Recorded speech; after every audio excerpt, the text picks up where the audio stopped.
That was great. Previously, I just sort of like, the mirror was just kind of like a fog, you know? I never really got a good handle of what my body or my face looked like, and drag literally, quite literally had it like swim into focus. It was quite profound.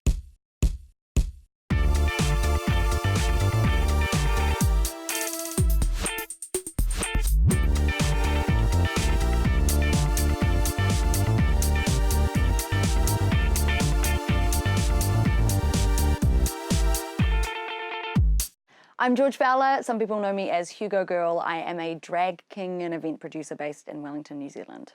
I like to say drag is a build your own adventure. Once upon a time, it was, you know, men dressing up as women and women dressing up as men, and nowadays what you see a lot more of is a big mess of fun. People dress up as monsters and aliens and genderless creatures, and there are hyper queens and bio kings, and it's just magnificent. Drag is dress up for grown-ups. It gives you permission to be as loud and as fabulous as possible without any of the rules that presenting in normal life restricts you to.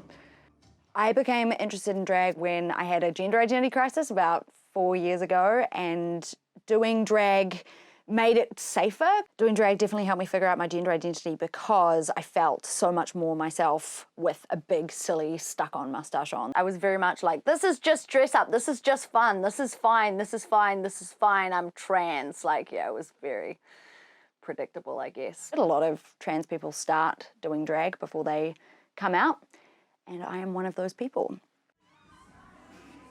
There are a lot of cis and heteronormative stereotypes about drag and in drag, so you have to like look like a woman or like a man. The youth who are getting into drag are very, very into like tearing that shit to the ground and making art instead of doing gender illusion. Not that gender illusion isn't a totally valid form of drag, but I get more excited by the weird shit.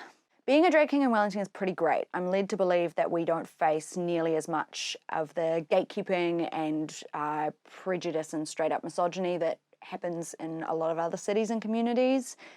Drag kings have existed in this city for a long time, as drag kings have existed for a long time everywhere. They're in the origins of cabaret. They're just, yeah, it's not a new phenomenon, but exciting things are happening now in drag kinging. Wellington really does diversity pretty well on like a global scale or whatever. I'm pretty patriotic about the art scene here.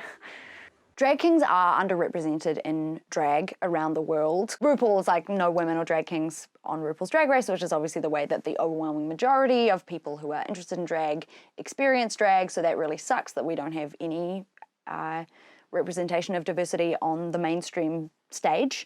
In New Zealand, we've had active drag kings for a long time, and then also like a big burst in representation recently. So consequently, we have empirical evidence that representation means that more and more people get on stage, because it's just a huge bell curve at the moment. It's very exciting.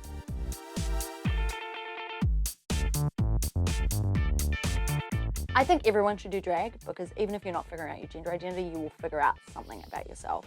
It is such an amazing art form in that it is completely self-directed. Fucking play with your appearance, play with gender. We live in such a fucking rigid world where our options are so limited, and there's this tiny, tiny little subculture that allows you to actually genuinely play and express yourself. I think everyone should do it, because you will learn something about yourself. Started my events management company because going to queer events had such a profound effect on me, and pretty much I'm trying to be what I needed when I was younger. And like, I adore walking into a space and not feeling like the biggest weirdo in the room, and not feeling like the biggest outlandish freak, you know? Feeling validated and calm and part of a community that understands you is an experience that was probably literally life-saving for me, like very, very important to me. So yeah, trying to create stage time for people who need it to make weird shit and experiment, and trying to make money at the same time, trying to make ends meet, and trying to make things that people like and enjoy and are joyful and fun and silly and validating, and that people want to come back to and maybe pay a little bit more money for than they are. So it's this weird queer capitalist conundrum. But yeah, pretty much I'm just trying to like grow cabaret arts into a sustainable little industry in Wellington for myself and the people around me. That's pretty much what I'm up to. I have lots of advice for people who would like to be drag kings. That advice is do it.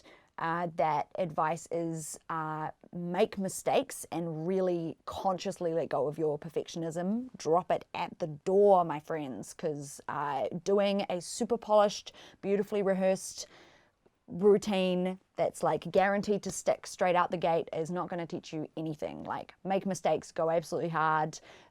I say fuck it up like at the start of every show to everyone, and like I literally mean it. Like, make a mess, make mistakes, because that'll be educational for you. And yeah, do it. The world needs more drag kings. The world needs more people aggressively and unapologetically being themselves. So go do that on stage, because it'll help you and other people. Thank you.